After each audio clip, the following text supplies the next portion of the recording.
This book is something I consider a seminal piece of writing on this very divisive and very tenacious problem that's hung around for 75 years. First of all, of course, what is truly stunning about it is on the topic of Kashmir, so much gets written about India and its actions and the narrative that has taken hold, that had taken hold, I should say, because of efforts of Pakistan, which you must concede had a great deal of success, and their success in suppressing the story on their side of LOC. One has to consider that a book like this was vastly overdue. There have been some books, but nothing quite so thorough that goes into POJK. Now, I've had a quick read and I intend to make up and read it more thoroughly. And Ambassador Srivastava's presentation was captivating. I think you will all agree with me there. And when you look at the scope that this book has covered, it reads like a thriller almost. It's very engaging from beginning to end. I mean, the fact that, we all know that the invasion of Jammu and Kashmir was not an indigenous uprising, but that it wasn't even a tribal invasion. That came as, it's quite a stunning revelation. Because the tribals, the whole idea that it was a tribal invasion had also taken hold in the public mind, and the detailing of how the Pakistani establishment, the military, actually conceived and executed the invasion is very reminiscent of something that happened decades later with Kargil. Whereas Kargil got exposed rather rapidly, this has taken much longer. Now, the sense that I got going through the book was of almost like a detective exposing the clues one by one. Fans of Agatha Christie and others would thoroughly enjoy this book, and this is all real. There are clues that have been out there in plain sight that just haven't been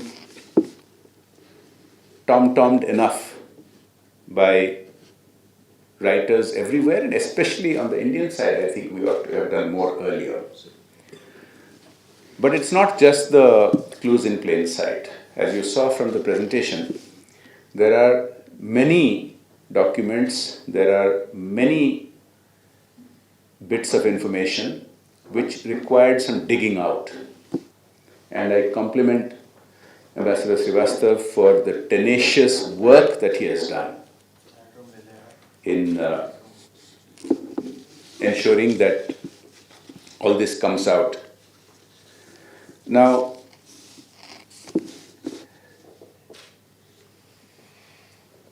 the job that the Pakistani establishment did, which I mentioned earlier, is that all said and done, we must grant that over the many decades until recently, this narrative that they spun, which had many takers, it all seems to fall into place. Starting with the invasion itself not just being a Pakistani establishment and military operation, but to actually be led by a British officer, gives many clues about post-colonial interests that our former colonial masters continued to have in the region, and other Western countries continued and still continue till date.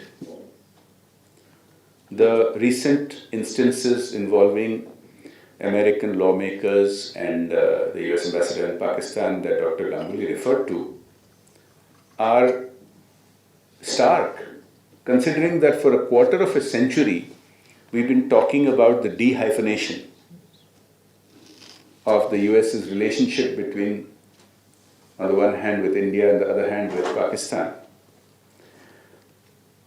There is a lot that is unraveling now around the world.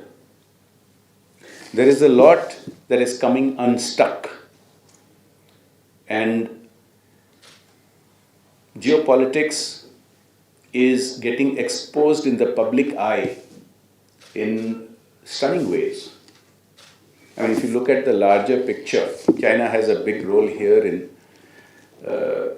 in Jammu and Kashmir on the Pakistan side. We know what China's debt trap diplomacy has done to other nations. Because we are actually stepping up to the plate and helping out. We've been helping out Sri Lanka, and we may yet have to help out other nations who have been subjected to Chinese friendship.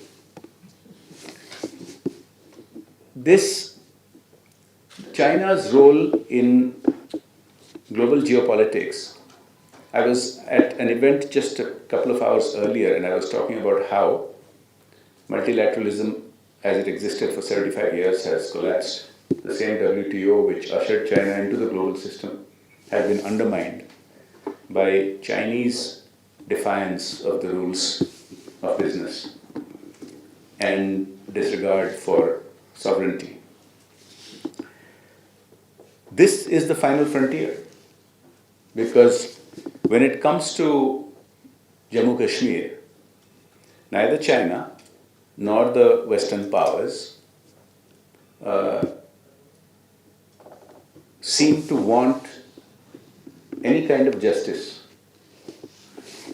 nor do they want to even acknowledge basic facts on the ground. So this uncovering by this book of,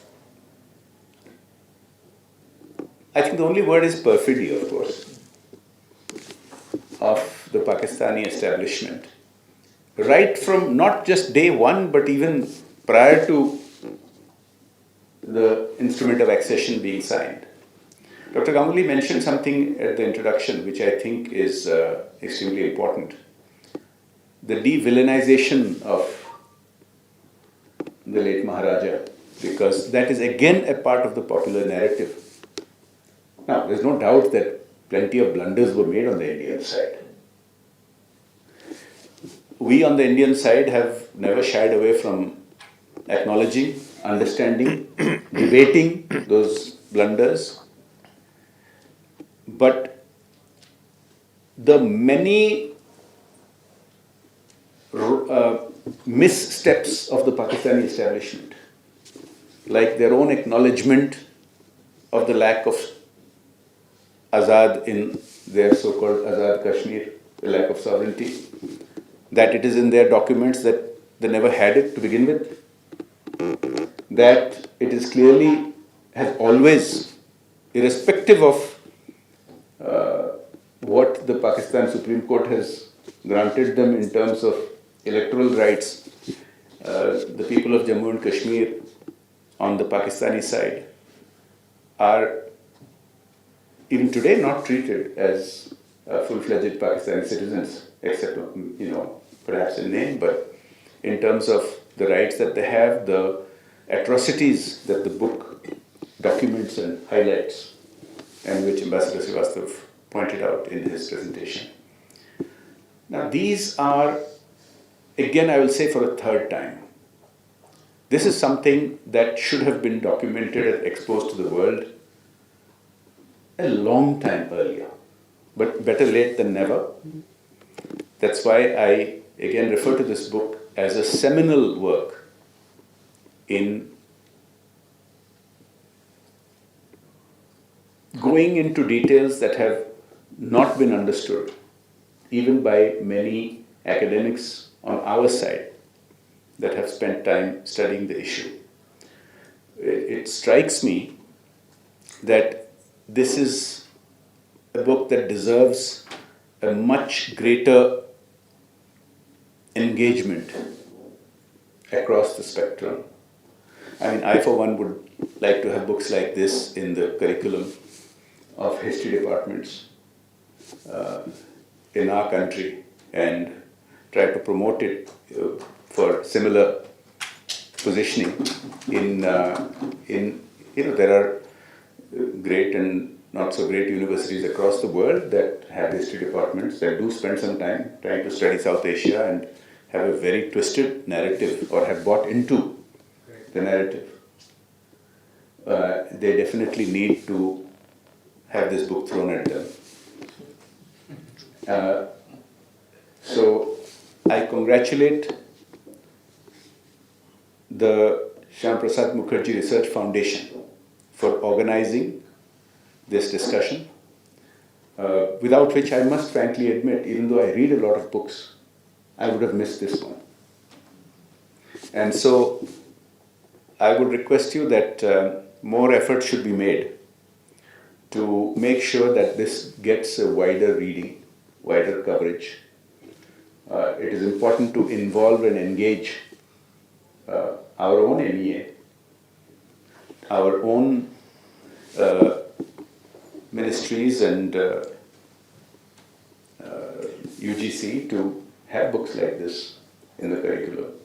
Because the expose that it brings to the front and solidly backed up with documentation is nothing short of stunning. I mean, it just totally demolishes so many shibboleths, so many blatant lies, so many blatant falsehoods, and so much propaganda gets undone. I think for one book to have done so much deserves immense credit. So I can't speak highly enough about this book.